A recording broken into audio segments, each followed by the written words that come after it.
Yeah, hi there. Savage Sam here. I thought I'd do a video walkthrough of my carbon fibre Super Savage race truck. Fitted on the car, we have a 650 Ford Proline body that I've painted up with the red and white colours.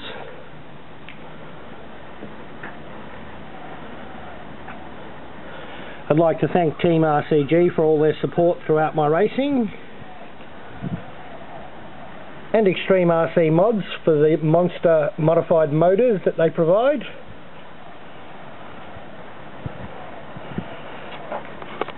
So let's take a look under the cover.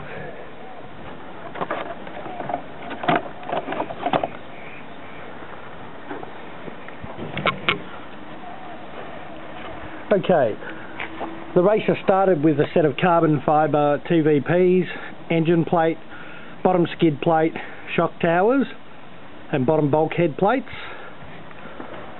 At the front of the truck you'll see that I have a set of lossy customised shocks installed.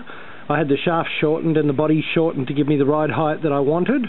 The truck responds really well, bringing itself back up to level, which is what you want in a race truck.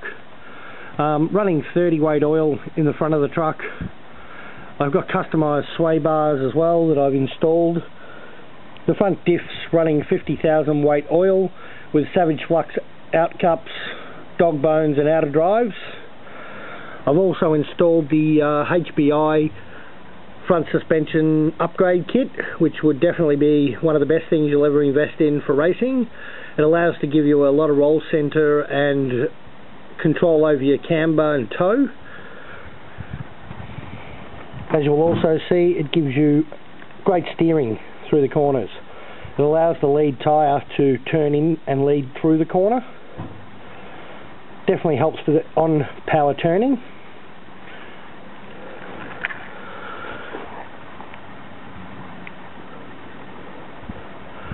With the truck I use my old radio box from my 150 mid-tank mount.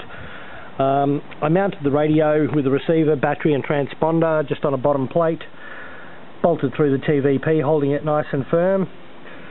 Always a bottom skid plate while racing to keep rocks and things from getting to the brakes, one of the best investments. As far as the mid-tank mod goes, I've got a 220 cent tank that I've custom mounted. At the front it sits on top of the steering brace.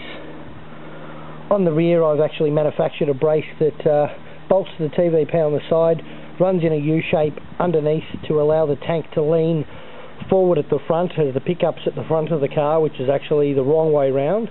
But by having it on an angle it allows the fuel to run down to the pickup point and your pickup feed running out the top.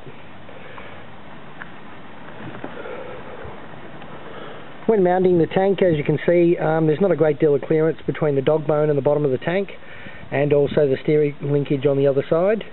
I've got it as low as possible to keep the centre of gravity down, so that basically the front of the car is as low as possible and keeping the weight as low as possible.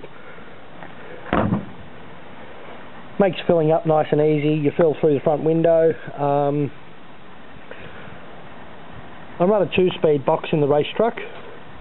The spur gear is a 47 and the clutch bell, depending upon the track, between a 17 and an 18. With my throttle mod, here's a close-up of it.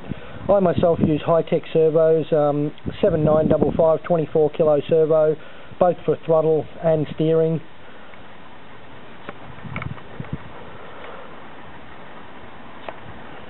I've custom made some mud plates to stop rocks, debris and mud coming up off the front wheels. Just stops the back end getting clogged up during a race.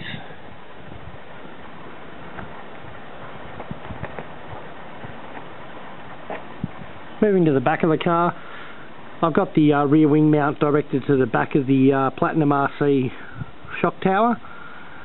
In the rear I run the lossy modified shocks as well. They're 15mm longer than the front ones. Gives you a nice recoil bounce. Allows you to take on some big jumps. Also gives you, as you can see, a bit of droop.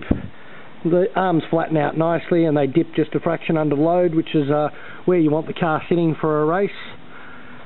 with the HPI conversion kit, you also get the tie rod eliminators for the rear. In the rear I'm running 30,000 weight oil, sway bars on the back as well, fitted with the flux out drives, dog bones and cups. Half offset wheels also give you that little bit more width during the racing, which also gives you a little bit more stability. A high downforce wing, and then to the heart of the car, the Extreme RC Mods modified Pico 28, coupled with a Dynamite 086 pipe, possibly the best pipe to match with the motor. I don't know if it'll come up on the video, but Robin, with his magician work, signs his motors in the rear of the head with Extreme RC Mods, for whether it be a race motor, a drag motor. Certainly great mills to have in any race truck. I had Robin install the Jammin red head instead of the Pico blue head on the car, so that way it matches the red and white colours of the truck. My fuel line pickup, I have it coming out of the front of the tank, running into a Hongnor Jammin stone filter, and the return line runs back also through a filter, basically so that you can pull it off at this end and blow up the fuel tank so that you can prime the motor easily. Saves having to try and pull it off at this end, which makes it rather complicated and a little harder. But yeah, the race truck's set up, ready to go. I also run the Lunsford tie rods. Never had one break, never had one bend. Certainly one of the better tie rod systems out there. So yeah, the truck from underneath, as you can see, certainly plenty of scratches. It's seen some track time, and certainly going to see some more track time, that's for sure.